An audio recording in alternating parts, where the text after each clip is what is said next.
Bienvenue voilà pour ce séminaire. Donc là, on va vous parler pendant une petite heure de ce qui se passe sur les marchés de l'électricité, du gaz naturel, et puis surtout comment ça va impacter les consommateurs ainsi que les fournisseurs. Donc en gros, voilà, quelles sont les menaces dans l'environnement actuel, et puis surtout comment faire pour un petit peu sortir son épingle du jeu. Donc voilà le plan qui est au programme aujourd'hui. Donc on va voir dans un premier temps les courbes pour voir l'historique des augmentations sur le gaz et l'électricité. On va voir quelles sont les problématiques des fournisseurs pendant cette période de crise sur les marchés de l'énergie. Enfin, plus ce qui concerne les consommateurs, les types d'offres possibles pour remédier à la crise. Et dans la foulée, ce que l'État met en place pour essayer de limiter les impacts de la crise sur les consommateurs. Et donc les deux derniers points qu'on va voir, c'est les pistes qu'on vous propose pour réduire vos budgets d'électricité et de gaz naturel, et évidemment les solutions que Limpide va vous proposer. Alors là, dans le cadre de ce séminaire, il y a beaucoup de gens ici qui sont déjà clients Limpide, d'autres qui ne sont que des prospects avec lesquels on est entre guillemets en relation depuis plus ou moins longtemps. Donc ce sera l'occasion de refaire un petit point là-dessus. Voilà, donc on va commencer tout de suite sur l'évolution des prix du gaz et de l'électricité. Donc on va reprendre un petit peu l'historique de ces dernières années. Alors là, voici les courbes sur le gaz naturel. Alors en préambule, je vais vous expliquer qu'est-ce que c'est que les prix qu'on appelle futurs, les prix à terme. En fait, sur le marché à terme, vous pouvez à un instant T acheter des quantités d'énergie qui seront livrées futurement. Donc là, par exemple, si vous prenez la courbe tout à gauche, donc j'ai pointé la date du 3 septembre 2018, ce jour-là, il était possible d'acheter 1 MWh de gaz naturel qui allait être livré en calendar plus 1, donc l'année 2019, au prix de 23,96 €. La même chose pour l'année N plus 2, donc 2020 à 21,29 €, et l'année N plus 3 à 20,57 €. Donc c'est extrêmement important de comprendre que voilà, on peut avoir à l'instant T la réservation d'1 MWh de gaz qui sera consommé ultérieurement. C'est ce qu'on appelle donc les marchés à terme, les marchés futurs. Donc si on regarde cette courbe, alors donc là j'ai pris vraiment 2018 jusqu'à fin 2020. Donc en fait on constate qu'il y a une baisse vraiment importante sur les marchés du gaz naturel. On a atteint des records à la baisse autour du printemps 2020. Donc pour vous donner un ordre de grandeur, on a pu avoir, selon les années de fourniture, des mégawattheures à 12-13 € sur le marché de gros, ce qui est historiquement bas, puisque les années précédentes, on était plutôt sur on a eu du 20, 25, 30, 40 € du mégawattheure. Donc là, avoir, j'allais dire, sans faire de mauvaises blagues, un mégawattheure pour le prix d'une pizza, c'est quand même assez hallucinant. Donc ça va être à mettre en perspective avec la crise qui va nous toucher aujourd'hui, parce qu'en fait, on est passé d'un environnement où on était historiquement bas à un historiquement élevé. Et donc c'est cette transition qui fait mal à tous les consommateurs. Alors qu'est-ce qui fait qu'il y a eu ces baisses en 2018, 2019, 2020? Alors tout d'abord, il y a eu beaucoup de nouveaux gisements de gaz naturel qui ont été découverts. Donc une production très très importante sur le marché. Ensuite, il y a un événement qui est assez difficile à dater puisque c'est une évolution, mais c'est le développement du gaz naturel liquéfié. Donc le gaz naturel liquéfié, en fait, c'est donc une nouvelle méthode d'extraction et de transport du gaz naturel qui permet à tout un tas de pays qui jusque-là ne faisaient pas grand-chose de leur gaz naturel à part le consommer sur place. Donc désormais, ces pays peuvent exporter le gaz naturel via des bateaux, puisqu'en fait, le gaz qui est produit, j'allais dire sur site, est ensuite liquéfié, ce qui permet de le transporter plus facilement.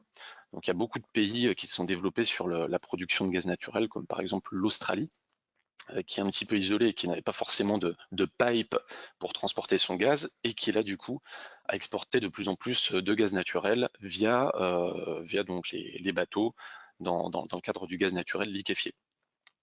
Et enfin, 2018, 2019, 2020, on a la croissance chinoise qui s'est un petit peu ralentie, donc également moins de demandes au niveau international. Donc ça a fait qu'on a eu des prix du gaz naturel très très faibles au cours des dernières années. Ensuite, il y a eu le Covid. Donc là, pendant le début du Covid, les premiers confinements, effectivement, on a eu des prix du gaz relativement faibles. Et puis, quand il y a eu la reprise économique post-Covid, Donc là, fin 2020 et puis surtout à partir de 2021, bon bah alors là, ça n'a fait que exploser. Donc ça vous a pas échappé que les prix du gaz, on entend parler à la télé matin, midi et soir, on est vraiment sur des augmentations très très importantes. C'est la croissance mondiale qui reprend donc suite au coronavirus, donc ça va vraiment impacter la demande et ça va faire grimper les prix. Le gaz naturel liquéfié qui, encore une fois, se développe vraiment d'année en année. Et le gaz naturel liquéfié fait qu'aujourd'hui, on est sur un marché totalement mondialisé. Donc, ce qui va se passer en termes d'activité économique aux quatre coins du monde, ça va vraiment impacter le prix du gaz naturel qu'on va pouvoir avoir en Europe. Ça, c'est très important. Et puis enfin, dernier phénomène qui ne vous a pas échappé, c'est la guerre en Ukraine. Donc là, effectivement, on a des prix qui s'affolent depuis quelques semaines, quelques mois. Mais au final, on pourrait dire que cette guerre en Ukraine ne fait que accentuer une tendance qui était déjà bien marquée. Donc ça n'aide pas. Et là, malheureusement, quoi qu'il advienne en termes de guerre, de résultats sur le terrain, de toute façon, on est parti là pour 3, 4, 5, 6 années où le marché du gaz naturel va vraiment être sous tension. Donc voilà pour le gaz naturel. Je vais passer là sur l'électricité. Donc même mécanisme sur l'électricité. Alors là, je vous montre la courbe au sens très large depuis 2012. Si on regarde en fait entre le plus bas de la courbe et le plus haut de la courbe, il y a un écart de 25 à 60 euros du mégawattheure. Alors là, je vais passer sur le deuxième graphique parce que comme ça, on va voir les fameux prix futurs par année de livraison. Ce sera beaucoup plus parlant. Donc, pour prendre quelques notes, on a eu voilà le plus bas donc autour de 25 euros du mégawattheure, donc en début d'année 2016. Et ensuite, si on regarde, les premières tensions vraiment importantes qu'on a constatées sur le marché de l'électricité, c'était l'hiver 2018. Donc là, on voit que les prix ont commencé à grimper. Donc ça, c'était déjà des mauvaises nouvelles pour les consommateurs. Suite à ça, il y a eu le Covid, donc là vous voyez que le 23 mars 2020, on a un pic vraiment à la baisse. Donc on arrive à toucher un mégawattheure autour de 37 euros pour l'année N+1. Donc voilà, tout ça pour dire qu'entre 2012 et fin et début 2020, jusqu'au Covid, on a en fait un delta entre le plus haut de la courbe et le plus bas de la courbe. Donc ça va du simple au double, mais en absolu, on est sur un plus 35 euros du mégawattheure. Donc ça va vous faire sourire quand on va regarder la suite de la courbe. Alors, hop, je vais passer à la suite. Donc là, vous voyez ce qui se passe sur les marchés de l'électricité, les marchés de gros, entre début 2021 et aujourd'hui. Donc là, depuis la reprise post-Covid dans le courant de l'année 2021, on est vraiment sur des augmentations très très importantes. Et là, ça ne fait que d'aller de pire en pire. Donc là, je pense qu'aujourd'hui, tout le monde est à peu près au courant qu'il y a un problème sur le marché de l'électricité et qu'il y a des prix absolument exorbitants. Donc les constats aussi qu'on va pouvoir dresser, donc c'est que premièrement, c'est la reprise économique qui génère ces prix très élevés sur l'électricité. On a également une véritable explosion des prix du CO2. Donc ça va vraiment impacter le prix de l'électricité directement. Il y a également le fait qu'il y a tout un tas de maintenances des centrales nucléaires qui n'ont pas été faites pendant le Covid et qui ont été décalées après les confinements. Donc ça aussi, ça n'aide pas du tout. La problématique fondamentale, c'est les réacteurs qui sont à l'arrêt. Là aujourd'hui, à l'heure où on parle, on a à peu près la moitié des réacteurs français qui sont à l'arrêt. Donc là, on a une production nucléaire qui est absolument faible, et ça, c'est vraiment très très négatif pour les prix. Donc il y a vraiment une très faible offre, et ce qui fait que les prix explosent mécaniquement. Autre problématique qu'on va voir, c'est qu'aussi le marché de l'électricité, il est construit sur le marché du gaz naturel. Donc, à partir du moment où le mégawattheure de gaz explose, ça va également impacter la production d'électricité. Si on devait faire aussi un constat un peu plus générique, c'est qu'en fait, la crise va surtout toucher le court terme. Vous voyez, par exemple, en date du 10 juin 2022, tout à droite du graphique, vous voyez que le prix du mégawattheure d'électricité pour une livraison en 2023 est à 298 euros, alors que pour l'année 2024, on est à 203 euros, et pour 2025, on est à 182 euros. Donc la crise va vraiment toucher le très court terme. Et puis aussi un constat très important, comparé aux années précédentes, il y a une véritable divergence entre les prix des différentes années de livraison. Donc quand vous regardez les courbes précédentes, alors je ne me suis pas trop attardé, mais en fait entre le prix N+1, N+2 et N+3 à l'instant T, on était sur vraiment des écarts très très marginaux. Aujourd'hui, ben, entre le prix N+3 à 182 € et le prix N+1 à 298, on est quasiment sur un simple au double. Donc ça, c'est un élément qui est très important à prendre en considération dans les analyses. J'avance pour mettre en perspective les problématiques qu'on a au niveau français, parce qu'on n'est pas les seuls à les avoir, mais par contre, nous, en France, on les a de façon beaucoup plus importante. Là, je vous ai fait un petit comparatif donc des prix, on va dire base load des différentes années de livraison, donc 2023, 24 et 25. On voit que là, il y a quand même une tendance pour avoir un mégawattheure de l'électricité à un prix très élevé en Europe, mais on voit qu'il y a quand même un problème français. Parce que là, vous voyez, en Espagne, on est quand même sur des prix 2 fois moins élevés, et ça, c'est vraiment la spécificité française. Et sans rentrer dans les considérations politiques, il y a un vrai délaissement du parc nucléaire français. Donc vous voyez, quand aujourd'hui on arrive à un stade où il y a la moitié des réacteurs qui sont à l'arrêt, bon bah voilà, faut vraiment pas être surpris d'avoir des prix aussi élevés aujourd'hui. Et ça, on ne va faire que payer l'absence de considération du sujet par tous les politiques, quelles que soient les couleurs, sur les 10, 15, 20 dernières années. Voilà, donc les recommandations que nous, on va vous faire de façon déjà plus ou moins générique. La première, c'est qu'il faut de plus en plus prendre des positions en avance, parce que quand vous êtes au pied du mur, c'est là que les prix sont les plus élevés. Donc la renégociation au dernier moment, ça faut arrêter. Je ne parle même pas des consommateurs qui se font reconduire tacitement par leurs fournisseurs juste le jour où le contrat se termine. Bon, ça c'est vraiment à proscrire par les temps qui courent. Euh, Autre point, on va y voir, on va en parler un petit peu plus tard, mais ne pas hésiter à prendre des offres indexées, alors que ce soit sur les marchés ou que ce soit sur l'AREN, mécanisme dont on va parler un petit peu plus tard.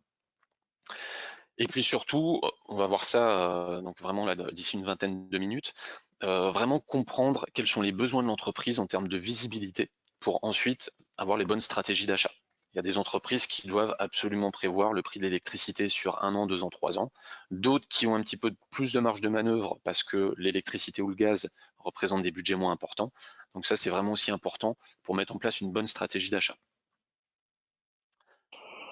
Alors, pour le gaz, si on devait vous donner des conseils au niveau du timing, alors là, nous, on n'a pas la boule de cristal sur ce qui va se passer, mais nous, on recommande là quand même de réserver vos volumes assez rapidement, parce que quoi qu'il advienne au niveau de la guerre en Ukraine, les prix vont augmenter dans les mois, les années qui viennent. Donc, nous, on recommande vivement de se préoccuper de ces achats gaz au plus vite. Sur la partie électricité, si on devait recommander un timing, alors là, tout dépend aussi des fins de contrat. Si vous avez une fin de contrat au 31 décembre de cette année, ce qu'on va absolument vous recommander, c'est de prendre vos positions avant septembre, avant la rentrée. Pourquoi avant la rentrée? Déjà parce qu'il y a une notion d'offre et de demande. Donc en septembre, il va y avoir tous les consommateurs qui arrivent en fin de contrat en fin d'année qui vont renégocier au dernier moment. Et ça, évidemment, ça va impacter les prix à la hausse. Deuxième point, on va rentrer donc en septembre-octobre dans la période hiver, donc ça va également générer un petit peu de tension sur les prix à la hausse. Les problèmes de centrale ne vont pas être résolus, donc de toute façon, on recommande vraiment de prendre des positions avant septembre pour l'électricité. Est-ce qu'il faut faire ses achats d'électricité aujourd'hui, dans un mois, dans 2 mois? Là, c'est un petit peu plus compliqué. Nous, ce qu'on recommande, c'est vraiment de suivre un petit peu les tendances. Là, on est sur des petites baisses au cours des derniers jours, dernières semaines. Donc l'idée, c'est de suivre scrupuleusement ce qui se passe sur les marchés pour essayer de toper les bons prix avant la rentrée de septembre. Voilà. Et puis une recommandation plus générale, de toute façon, là, tout ce qu'on peut vous dire, c'est à mettre en perspective avec votre situation particulière. C'est pour ça qu'on vous recommande à l'issue de ce webinaire de passer un coup de fil à votre consultant si vous êtes client limpide ou de nous solliciter pour une expertise plus sur mesure, parce que tout va dépendre de vos volumes d'électricité et de gaz, de vos échéances, de quel type d'offre vous avez actuellement. Donc voilà, il y a trop de paramètres qui rentrent en compte pour qu'on puisse vous donner un conseil qui s'applique vraiment à tout le monde. Voilà, on va passer au chapitre suivant, comment les fournisseurs d'électricité et de gaz naturel font face à la crise. Alors, dans un premier temps, on va vous expliquer comment les fournisseurs ils s'approvisionnent sur le marché. Parce que alors ça paraît simple, mais au final, c'est pas si simple que ça. En fait, quand un consommateur signe un contrat d'électricité ou de gaz à prix fixe, le fournisseur il va automatiquement acheter sur les marchés à terme, les marchés futurs, ce qu'on a vu précédemment, les volumes prévisionnels. Alors, les volumes prévisionnels, bah, ils sont assez compliqués à prévoir. Donc le fournisseur, il prend votre historique de consommation, il regarde ce que vous avez consommé sur la dernière année ou sur les 2 dernières années, et il va se dire, ah bah vous allez consommer à peu près la même chose pendant les 1, 2, 3, 4 ans de contrat que vous souscrivez. Mais par contre, bah, on sait très bien que d'une année sur l'autre, votre consommation ne va pas être exactement la même. Donc en fait, le fournisseur, là, il va mettre en place une stratégie d'achat où il va réserver seulement une partie du volume prévisionnel au moment où vous signez le contrat. Et la suite, en fonction de est-ce que vous allez consommer plus ou moins que la consommation prévisionnelle, et ben le fournisseur il va combler ça au jour le jour avec les prix sur le marché à plus court terme. Donc si on devait prendre un exemple un petit peu théorique, bah, par exemple le jour où vous signez votre contrat d'électricité ou de gaz à prix fixe, le fournisseur il va acheter on va dire 80% des volumes sur les marchés à terme, et ensuite il va combler les 20% qui restent en fonction de votre consommation réelle bah, sur les marchés spot au jour le jour. Donc c'est ce qui fait que pour le fournisseur, il y a un certain risque, parce que bah, quand il prévoit les volumes sur vos 3 à 4 ans de contrat, et bah, lui, il doit vraiment bien gérer ça, parce qu'en plus de son côté, le fournisseur, il va vous garantir un prix fixe, donc c'est lui qui prend le risque que s'il gère mal son approvisionnement pour vous en tant que consommateur, et ben, à un moment, il peut se retrouver à vendre à perte. Donc autre point assez important, donc les difficultés des fournisseurs pendant la crise qui a lieu depuis 1 an, 2 ans. Alors déjà, il y a pour revenir un petit peu sur l'historique, il y a les confinements qui ont vraiment fait du mal aux fournisseurs. Pourquoi ça fait du mal aux fournisseurs? Parce que, comme je vous l'expliquais, le fournisseur, il va prévoir vos volumes prévisionnels. Et par contre, bah, s'il y a confinement et que la moitié des entreprises en France arrêtent de consommer, bah, le fournisseur il va se retrouver avec des volumes sur les bras qu'il ne va pas écouler à ses clients. Donc pour lui, ça fait une perte. Et donc en fait, ces volumes qu'il avait précommandés sur les marchés à terme, eh ben, il va être obligé de les revendre sur le marché à court terme. Et donc là, il y a eu des pertes assez importantes qui ont été engrangées. Euh, il y a également la reprise économique qui a été l'autre effet négatif pour les fournisseurs, puisque effectivement, quand il y a eu baisse de la consommation pendant les confinements et qu'après la consommation a explosé lors de la reprise, bah là c'est pareil. Les fournisseurs, ils avaient prévu une consommation prévisionnelle pour tous les mois, pour toutes les années de contrat de leurs clients. Bon, bah là, quand d'un mois sur l'autre, vous avez le confinement et que vous consommez 3 fois moins, et qu'après, quand il y a la reprise, vous consommez 3 fois plus, ça, les fournisseurs, bah pareil, il y a des volumes qu'ils n'avaient pas prévus, et donc du coup, qui vont racheter sur les marchés à court terme. Donc ça, il y a eu également des pertes dans ce cadre-là. Point aussi très important, c'est qu'avec la crise économique, il y a tout un tas d'entreprises en difficulté.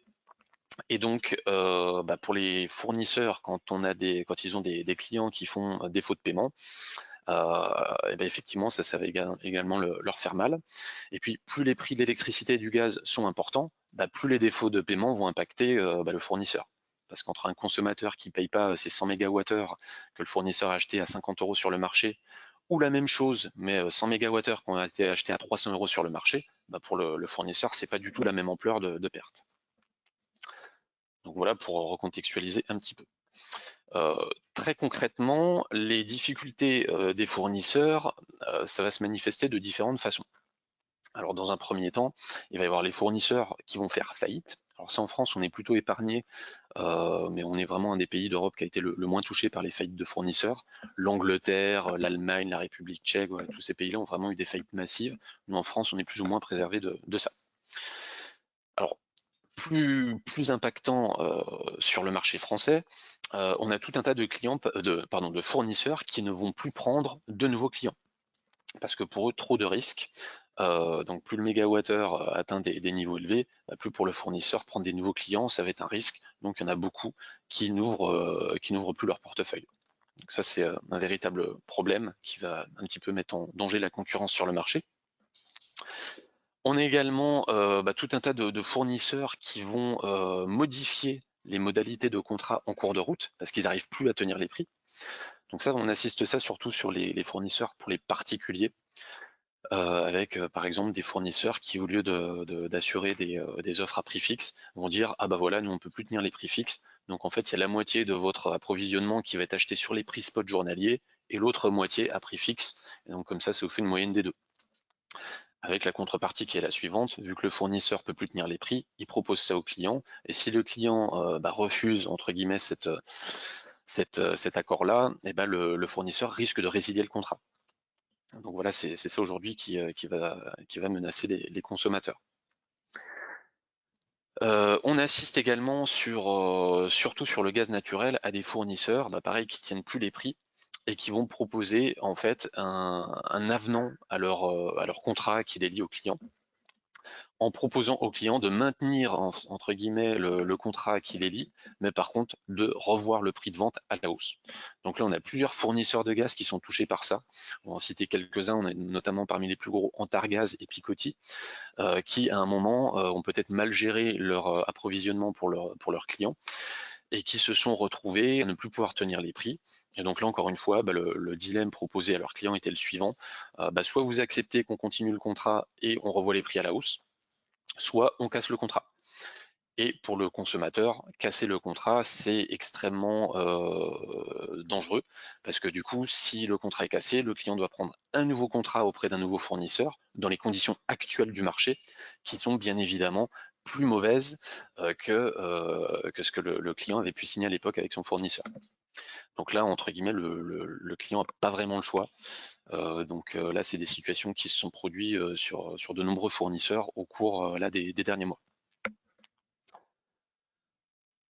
On va enfin parler plus concret pour les consommateurs, comment ça va impacter cette crise des marchés de l'énergie, la production d'offres de fourniture d'électricité et de gaz à destination des consommateurs.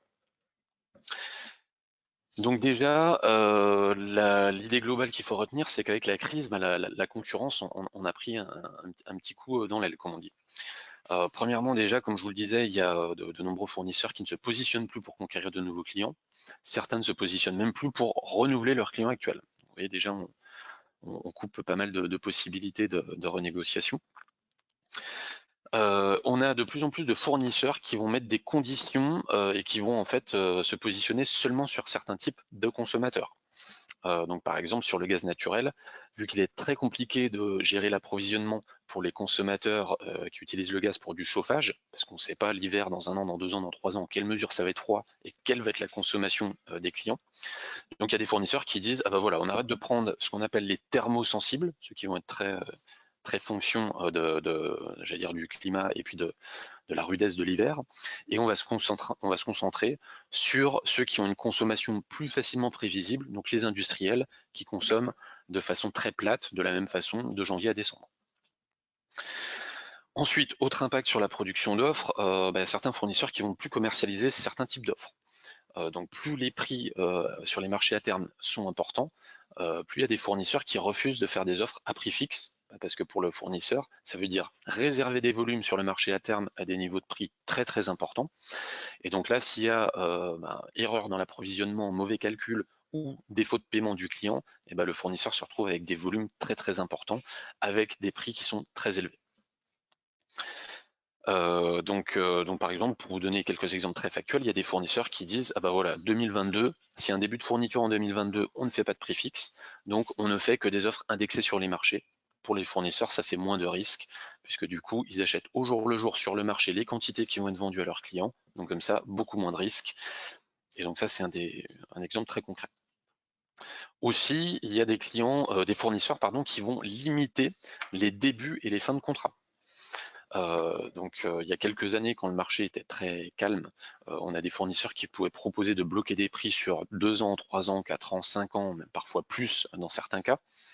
Aujourd'hui, dans un contexte assez compliqué, il y a beaucoup de fournisseurs qui ne prennent plus le risque de réserver un prix fixe pour leurs clients jusqu'à 5 ans.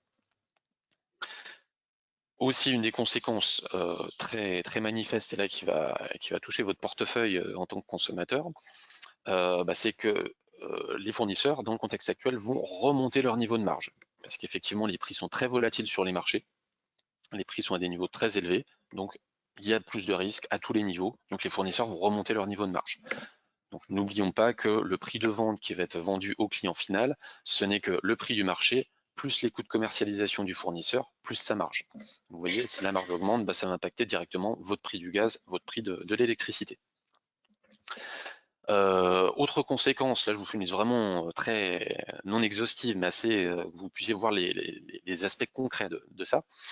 Il y a de plus en plus de fournisseurs qui ne font plus un prix unique pendant toute la durée du contrat, mais qui vont vous faire des prix par année de livraison. Donc un prix pour 2023, un prix pour 2024, un prix pour 2025. Parce que pour lui, s'il vous liste tout sur un prix moyen, ça fait une avance de trésorerie. Et là, quand on avait des prix d'électricité et du gaz qui étaient les mêmes pour N+1, N+2, N+3, il n'y avait pas de problème pour le fournisseur. Aujourd'hui, ça devient un vrai risque pour le fournisseur. Aussi, il y a de plus en plus de fournisseurs qui vont proposer des engagements de consommation. Donc ça, c'est effectivement un point très important, surtout sur les gros volumes. Alors, faut voir le côté négatif. Effectivement, avoir un engagement de consommation, ça veut dire que si vous consommez moins que prévu, vous avez une pénalité. Et si vous consommez plus, vous allez payer le prix du marché au jour le jour. Mais par contre, la contrepartie de ça, c'est que le fournisseur prend moins de risques. Donc en fait, il peut vous proposer des offres qui sont beaucoup moins margées. Donc ça, c'est assez important pour les gros volumes. Et enfin, pour terminer la liste à l'après-vert des conséquences sur la production d'offres, on va avoir effectivement de plus en plus de fournisseurs qui demandent des dépôts de garantie. Alors même pour les clients qui sont en santé moyenne, on voit vraiment une recrudescence de ça. Donc pour les clients, c'est immobiliser des montants parfois qui peuvent être très importants. Donc ça, c'est assez négatif. Et puis enfin, dernier point, conséquence de cette pagaille sur le marché de l'électricité et du gaz, on constate que les écarts de prix entre les différents fournisseurs sont beaucoup plus importants qu'avant. Donc là, vous voyez qu'avec ce petit panorama, il y a beaucoup de complexification sur la production d'offres, mais en même temps, on va vraiment avoir des fournisseurs qui vont faire des choses plus ou moins intéressantes. Et donc là, mettre en concurrence les fournisseurs pour trouver les meilleures offres, ça va devenir vraiment indispensable. Voilà, donc là, on va passer au point 3. Les types d'offres qui sont possibles pour vos contrats d'électricité, de gaz naturel et les durées d'engagement. Alors, je reprends mes petites notes. Donc, on va commencer dans un premier temps par les offres de marché, les offres à prix fixe. Donc, comme je vous l'expliquais, quand vous prenez une offre à prix fixe, en fait, le fournisseur, il va, au moment où vous signez le contrat, réserver les volumes que vous allez consommer au niveau des prochaines années et des prochains mois. Et donc, contractuellement, le fournisseur vous garantit un prix fixe pendant la durée du contrat.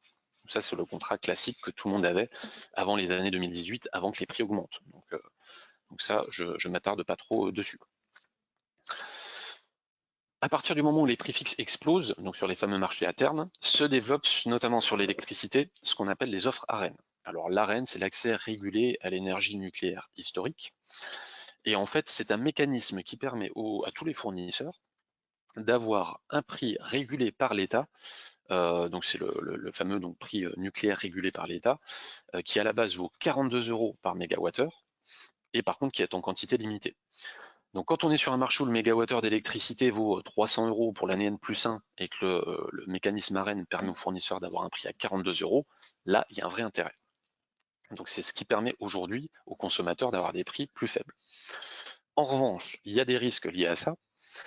Si le risque numéro 1, c'est que si l'État décide que ce prix régulé doit augmenter, l'augmentation va impacter directement le prix que vous avez payé sur votre facture, indépendamment de ce que vous avez signé.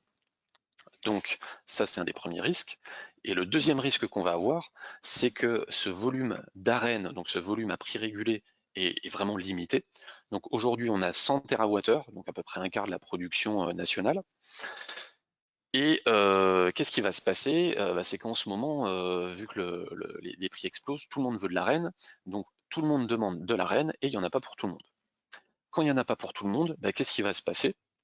L'État il va répartir les volumes disponibles, les volumes demandés, au prorata des demandes. Donc l'année dernière, on a eu, à la suite du guichet Arène, à peu près un tiers de la demande d'arène de chaque consommateur qui n'a pas été satisfaite.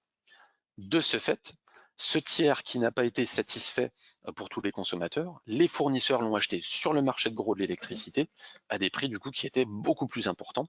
Et ça a généré un surcoût qui s'est appliqué sur toutes les factures à partir du 1er janvier de cette année. Donc vous voyez, l'Arène, ça permet de tirer vraiment les prix vers le bas, puisque ça permet un approvisionnement à un niveau de prix beaucoup plus faible. Mais par contre, c'est le principe d'une offre en indexé, c'est qu'il va y avoir ces deux événements qui peuvent bouleverser votre facture. Et là, les surcoûts peuvent être vraiment très très importants. Enfin, point numéro 3, il y a quelque chose qui n'est pas intéressant par les temps qui courent, mais tout dépend des cas de figure, ce sont les offres indexées sur le marché. Alors, indexées sur le marché, soit il y a les offres indexées sur les marchés spot ou les offres indexées sur les marchés hebdomadaires ou mensuels. Je ne rentre pas trop dans les détails, mais ça en fait, ça permet au fournisseur de limiter le risque puisque lui vous garantit pas un prix fixe, mais il va juste vous dire ah voilà, le prix de vente que vous allez payer sur votre facture, c'est le prix du marché sur tel produit du gaz et de l'électricité plus ma marge qui est de tant d'euros par mégawattheure, ce qu'on appelle un P0. Donc ça peut être intéressant parce que ça permet de limiter en fait la marge des fournisseurs, mais par contre, ça fait un budget qui va évoluer tous les mois. Et donc ça, pour les entreprises qui ont besoin de visibilité, c'est plus ou moins embêtant. Enfin, alors c'est pas un type d'offre, mais c'est une possibilité d'avoir des offres hybrides, c'est-à-dire de mélanger selon les années de livraison. Sur une année, tiens, je veux de l'arène, sur une autre année, je veux du prix fixe. On peut même repasser en arène sur l'année d'après. Enfin, vous voyez, on peut vraiment construire une offre sur mesure avec vraiment un type d'offre par période de contrat. Donc, alors ça, c'est quelque chose qui n'a d'intérêt que pour les très gros consommateurs. J'allais dire vulgairement, en dessous de 500 MWh, là, ça n'a pas lieu d'être. Et enfin, dernier point, les durées d'engagement. Alors ça, c'est un vrai sujet en ce moment, puisque, comme vous l'avez vu sur les graphiques, sur les prix à très court terme, il y a une véritable flambée des prix. Sur le plus long terme, les prix sont un peu plus abordables. Donc en fait, il y a deux options, si on devait être un peu binaire. Soit les consommateurs prennent des engagements très courts, mais ça va leur faire des prix très très élevés, ou sinon, les clients prennent des engagements plus longs, et donc ça va tirer un petit peu les prix vers le bas. Mais en contrepartie, si on imagine qu'il y aura une baisse drastique sur les marchés de l'électricité dans un an ou deux, le client est engagé, donc en fait il ne peut plus, il est déjà engagé, donc il ne peut pas renégocier son prix à la baisse, le fournisseur a déjà prévu les quantités. Donc aujourd'hui, tout l'enjeu c'est de bien définir sa stratégie d'achat, et donc la stratégie d'achat, c'est de savoir à quel moment on signe, pour combien de temps et quel type d'offre.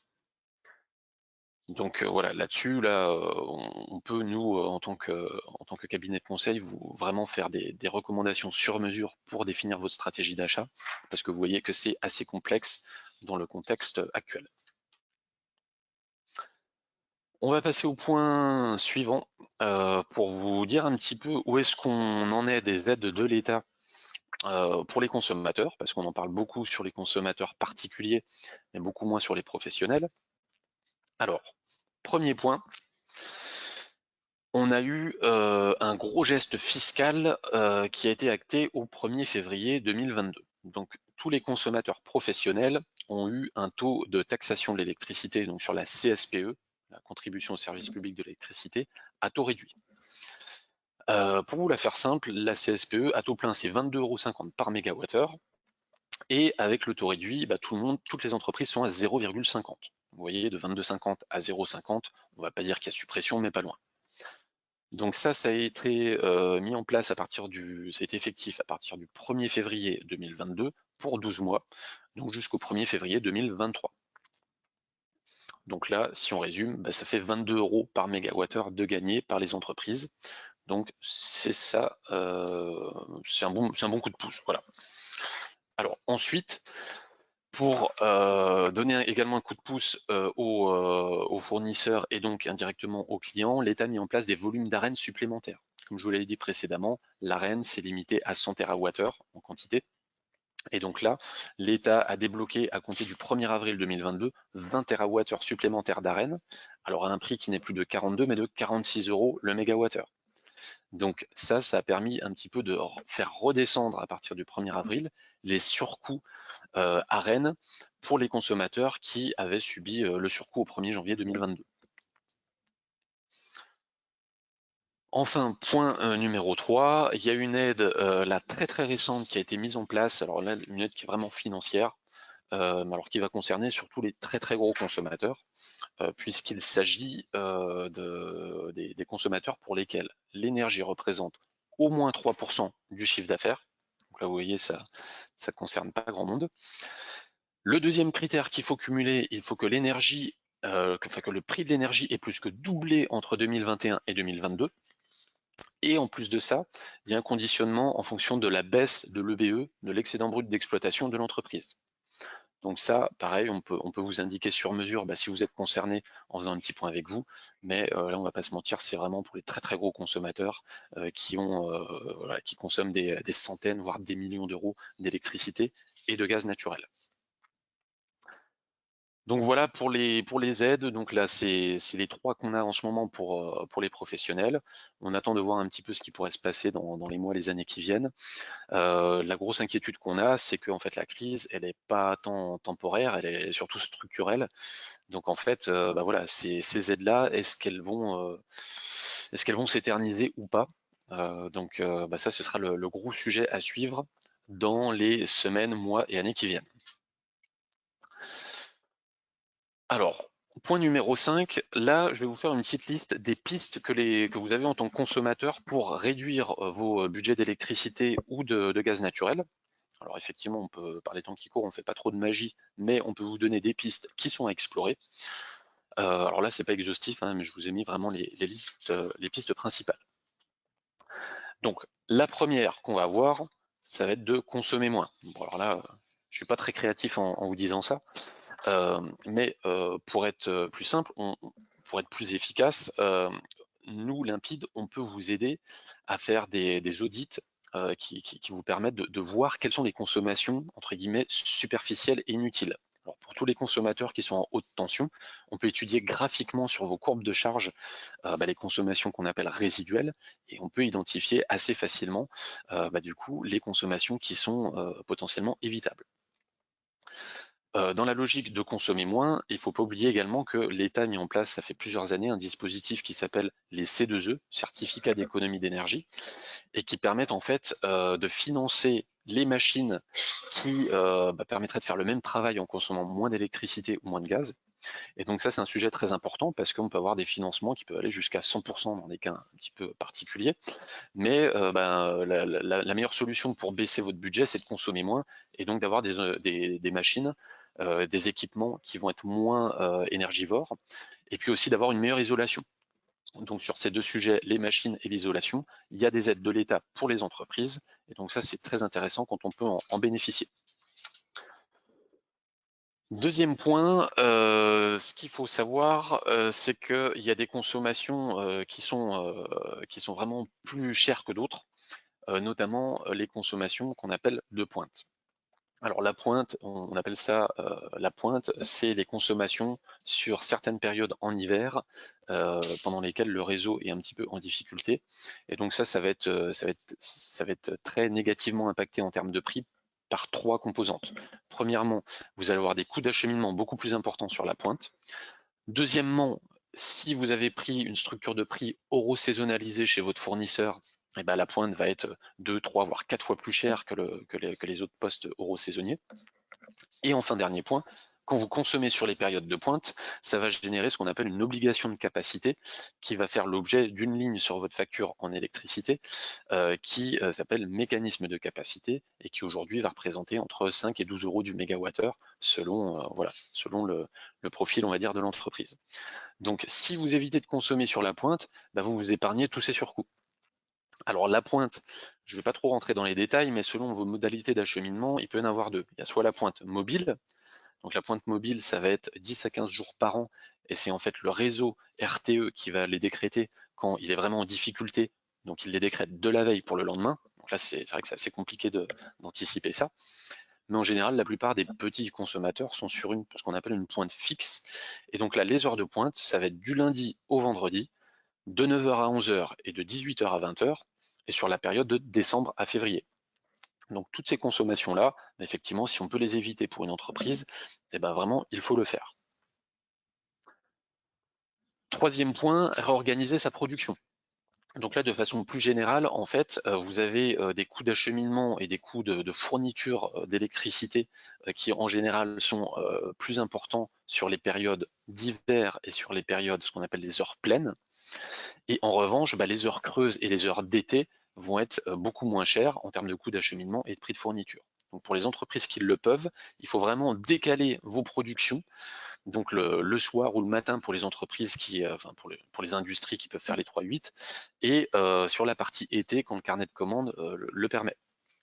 Ça c'est très très important parce qu'entre le mégawattheure consommé en heure plein hiver et le mégawattheure consommé en heure creuse été, si on prend le prix de fourniture et le prix de l'acheminement, ça va du simple au x4. Donc ça c'est vraiment très important. Si c'est possible, un peu revoir sa production. Point numéro 4, je vais en parler très brièvement parce que c'est un sujet un petit peu technique, c'est valoriser les capacités d'effacement. Donc l'effacement, c'est la chose suivante. Un consommateur s'efface lorsque le réseau lui en formule la demande. Donc quand le réseau est en forte tension, il va demander à certains consommateurs qui se sont engagés à s'effacer de s'effacer, c'est-à-dire de réduire leur consommation en direct. Donc ça, c'est très contraignant, mais ça peut vraiment se valoriser parce qu'en fait, il y a des services qui existent aujourd'hui avec les gestionnaires de réseau où si vous êtes possiblement effaçable, donc de réduire votre consommation drastiquement sur une simple demande du réseau, et ben en fait, vous pouvez avoir déjà une rémunération fixe pour être, entre guillemets, mobilisable à tout moment. Et deuxièmement, vous allez avoir une rémunération en fonction de la durée pendant laquelle vous vous êtes effacé et de la baisse de consommation que vous avez générée. Donc ça va vraiment concerner les gros compteurs qui ont des grosses puissances installées, puisque là, il faut pouvoir réduire, quand la sonnette d'alarme est tirée, il faut qu'on puisse faire tomber au moins 200-300 kW de puissance soutirée à l'instant T. Donc vous voyez, ça va vraiment concerner les très gros consommateurs. Et il y a des secteurs d'activité qui sont plus ou moins propices à ça. Je pense par exemple à toutes les activités industrielles où il y a une partie production et ensuite une partie séchage. En général, la partie séchage, qu'on la fasse le lundi ou le mardi, des fois dans certaines entreprises, c'est bonnet blanc et blanc bonnet. Donc dans ce cas-là, ça veut dire qu'on peut être facilement flexible et donc effaçable, et donc qu'on peut valoriser cette capacité-là. Point numéro 5, l'autoconsommation. Donc la production en fait d'énergie pour sa propre consommation, notamment via du photovoltaïque. Donc quand les prix du marché étaient très très faibles, très peu de gens qui partaient sur de l'autoconsommation, c'était plus de l'ordre de l'engagement citoyen. Aujourd'hui, avec des prix qui explosent, ça devient de plus en plus rentable d'avoir sa propre installation et de consommer l'électricité produite sur site. Donc ça, on recommande à tous les consommateurs qui ont ces projets-là de nous solliciter. On travaille avec des partenaires qui sont spécialisés là-dessus, qui peuvent vous faire des études de faisabilité technique et financière. Et ça, à terme, c'est un excellent investissement. Et donc, plus les prix vont augmenter, plus ça va être rentable de faire de l'autoconsommation. Point numéro 6, avoir une bonne stratégie d'achat, parce qu'encore une fois, pour réduire son budget, faut essayer de toper les meilleurs prix. Donc avoir le meilleur type d'offre, toper les prix au bon moment, et puis surtout être bien accompagné pour ça, pour mener sa stratégie et bien l'exécuter. C'est pour ça que plus le marché se complexifie, plus ça devient vraiment indispensable d'avoir un prestataire spécialisé qui s'occupe de ça comme Limpide. Donc ça, je reviens pas trop dessus, je pense qu'aujourd'hui, vous voyez un petit peu les enjeux. Point numéro 7, les optimisations d'acheminement.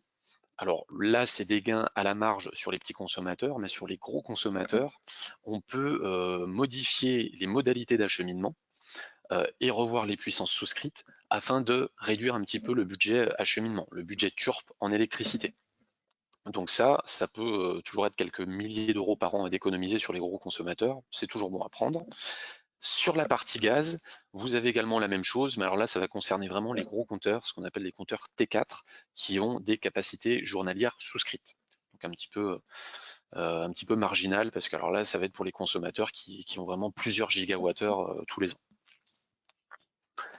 Enfin, le point numéro 8, ça va être les exonérations de taxes. Donc je rappelle qu'il y a deux critères pour être éligible. Le premier, c'est l'activité.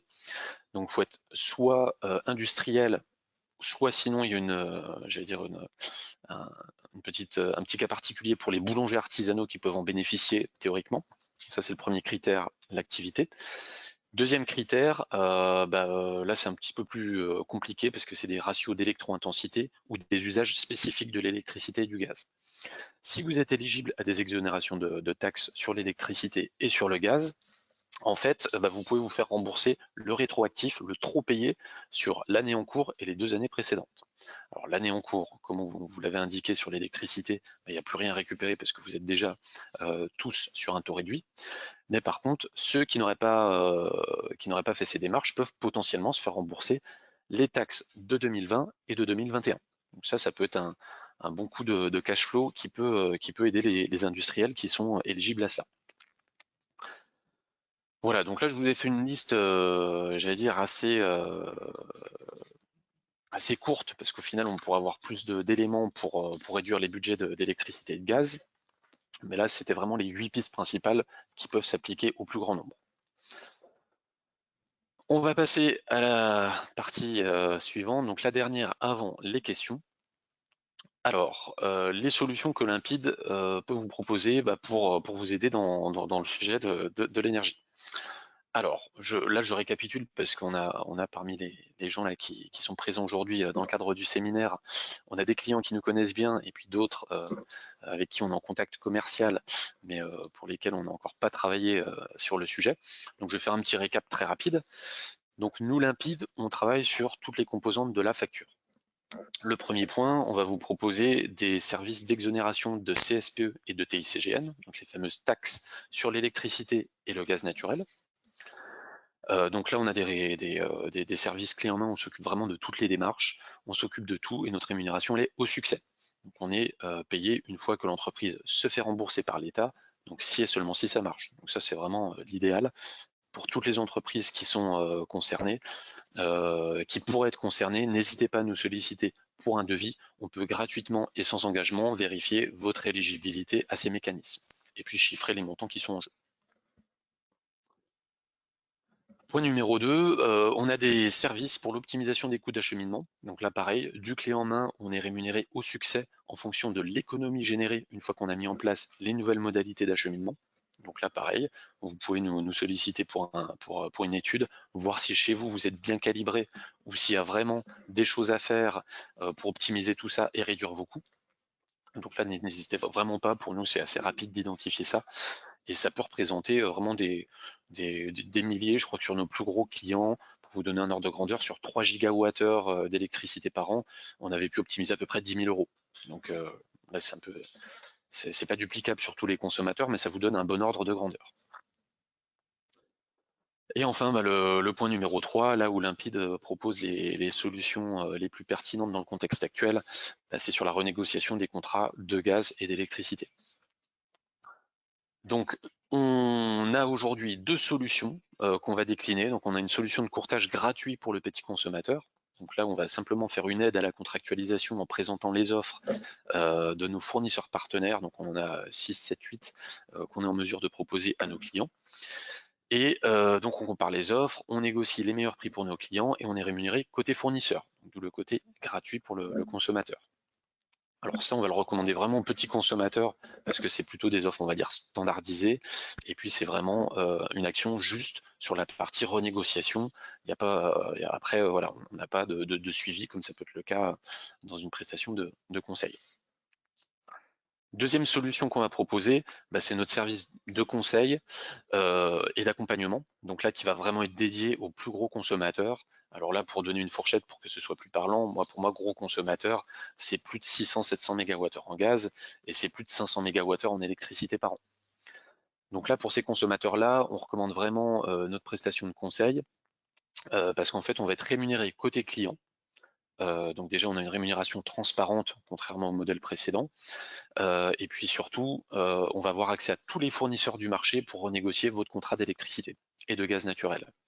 Et donc ça, comme vous l'avez vu aujourd'hui sur un marché en crise, tout se complexifie. Il y a beaucoup moins de fournisseurs disponibles. Il y a certains types d'offres que certains fournisseurs ne commercialisent plus. Donc là, mettre les fournisseurs en concurrence, ça devient vraiment un vrai métier.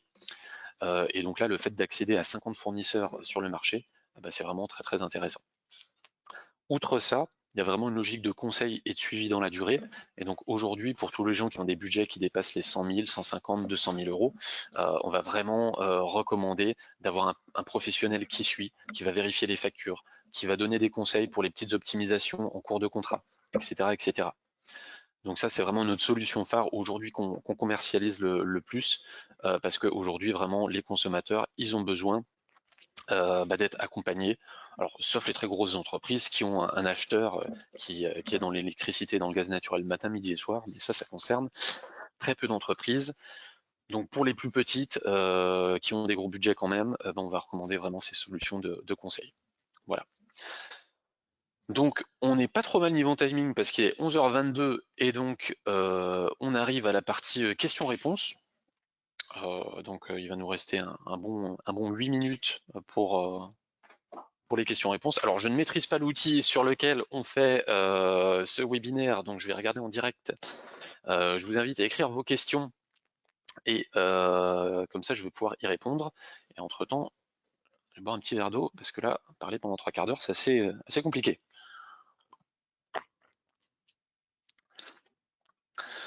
Alors, là,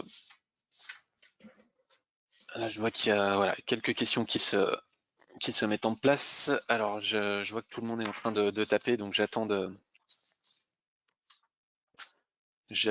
les questions finales. Alors, là, je vois une question qui concerne est-ce qu'il est plus pertinent d'acheter gaz et électricité en même temps? Alors, question assez compliquée à répondre parce que tout dépend un petit peu des volumes que vous avez en gaz et en électricité. Donc là-dessus, je ne vais pas vous faire une réponse de Gaston, de Normand, pardon, peut-être bien que oui, peut-être bien que non. En tout cas, ce qu'il faut savoir, c'est que quand vous renégociez votre électricité et votre gaz naturel, on peut penser que de mettre les deux en même temps, ça fait des économies d'échelle et qu'on a plus de marge de manœuvre côté fournisseur. En revanche, nous, de notre expérience, c'est qu'il y a des fournisseurs qui sont vraiment très très bons sur l'électricité et d'autres très très bons sur le gaz, mais c'est relativement rare que ce soit le même fournisseur qui va être le numéro 1 sur les 50 fournisseurs sur le gaz et le numéro 1 sur les 50 fournisseurs en électricité. C'est un peu cliché ce que je vous dis, mais voilà, c'est comme ça que je le vois. Et encore une fois, si vous avez des échéances là en fin d'année, moi je recommande vraiment le gaz au plus vite et l'électricité d'attendre peut-être septembre de faire ça avant septembre, mais de suivre les cours là dans les semaines qui viennent, sans forcément prendre une position aujourd'hui, mais probablement dans les semaines qui viennent. Alors, autre question.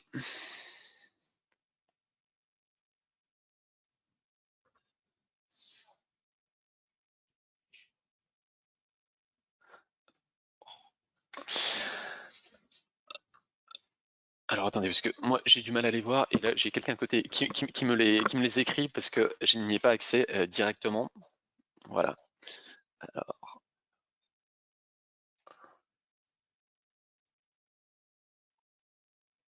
ah oui, bonne. Alors c'est bizarre, moi je les vois pas apparaître les questions, mais je vais répondre. Alors la question c'est si on a une fin de contrat en 2023 ou en 2024, qu'est-ce qu'il est le plus pertinent de faire? Alors là-dessus, il y a deux options. Moi, celle que je recommanderais, c'est de prendre les devants et de regarder déjà les prix de l'électricité et du gaz pour 2023, 24, 25, 26. Comme on vous montrait sur les courbes, plus vous y prenez en avance, plus les prix sont faibles. Donc si on part du principe que les marchés continuent d'augmenter, en fait, vaut mieux booker ces volumes très en avance plutôt que d'attendre au pied du mur. L'option 2, dans laquelle je crois beaucoup moins, c'est d'espérer une baisse des prix de l'électricité et du gaz naturel. dans les années qui viennent pour voilà, acheter le plus long terme. Ça, moi, je le recommande pas forcément parce que là, on est dans un nouveau monde où effectivement les prix de l'électricité et du gaz ne retomberont plus jamais sur ce qu'on a connu il y a 2 ans. Donc, il faut acter le fait que là, l'électricité et le gaz pour les 5, 6, 7 ans qui viennent, on va avoir des prix bien plus élevés. Et donc, c'est pour ça, moi, ma recommandation, c'est de prendre les devants. Et puis, encore une fois, si vous achetez votre mégawattheure aujourd'hui pour une livraison en 2025, il va être bien moins cher que si vous l'achetez aujourd'hui pour une livraison en 2023.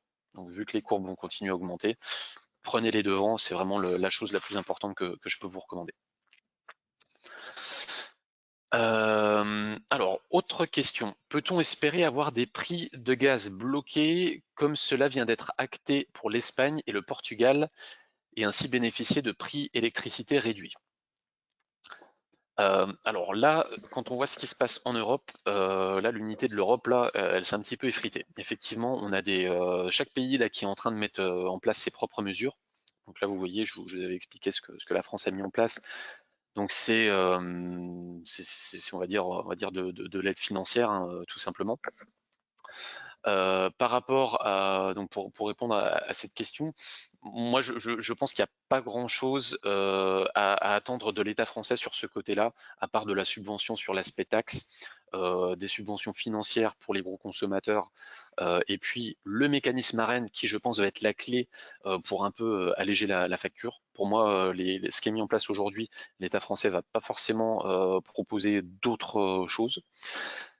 Le mécanisme ARENH, n'oublions pas sur la partie électricité, c'est la grande spécificité française, hein, c'est que on a cet accès régulé à l'énergie nucléaire historique.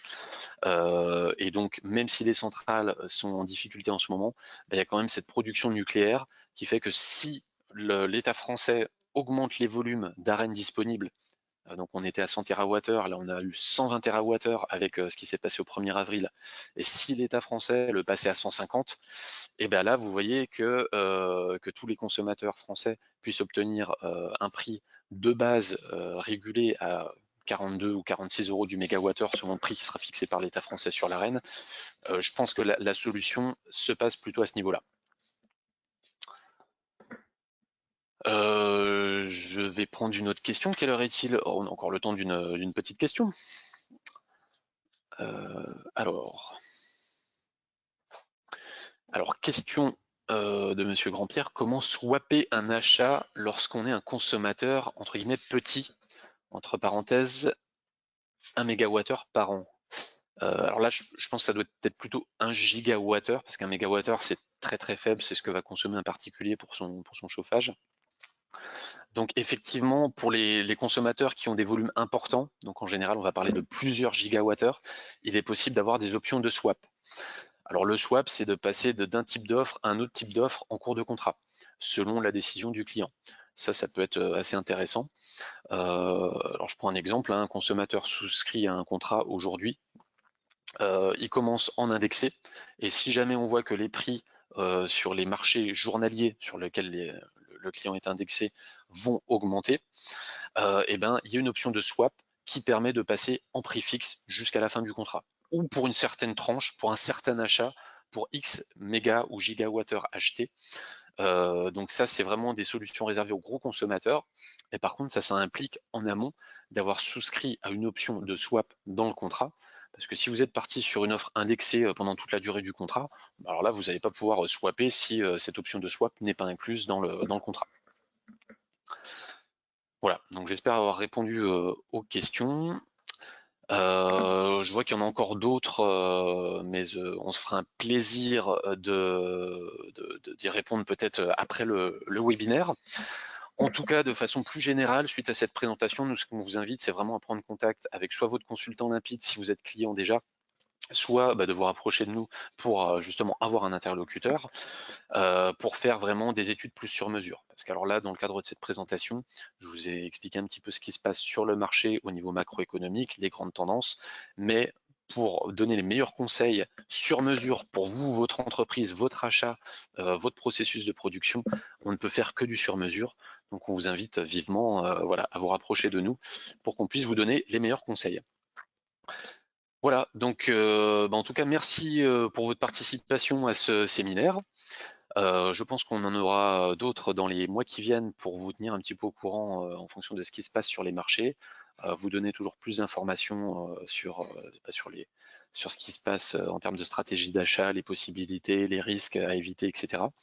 Et puis encore une fois, n'hésitez pas à nous solliciter pour qu'on puisse vous apporter réponse à toutes vos questions. Merci à vous, je pense qu'on a bien respecté le timing et en tout cas, à très bientôt.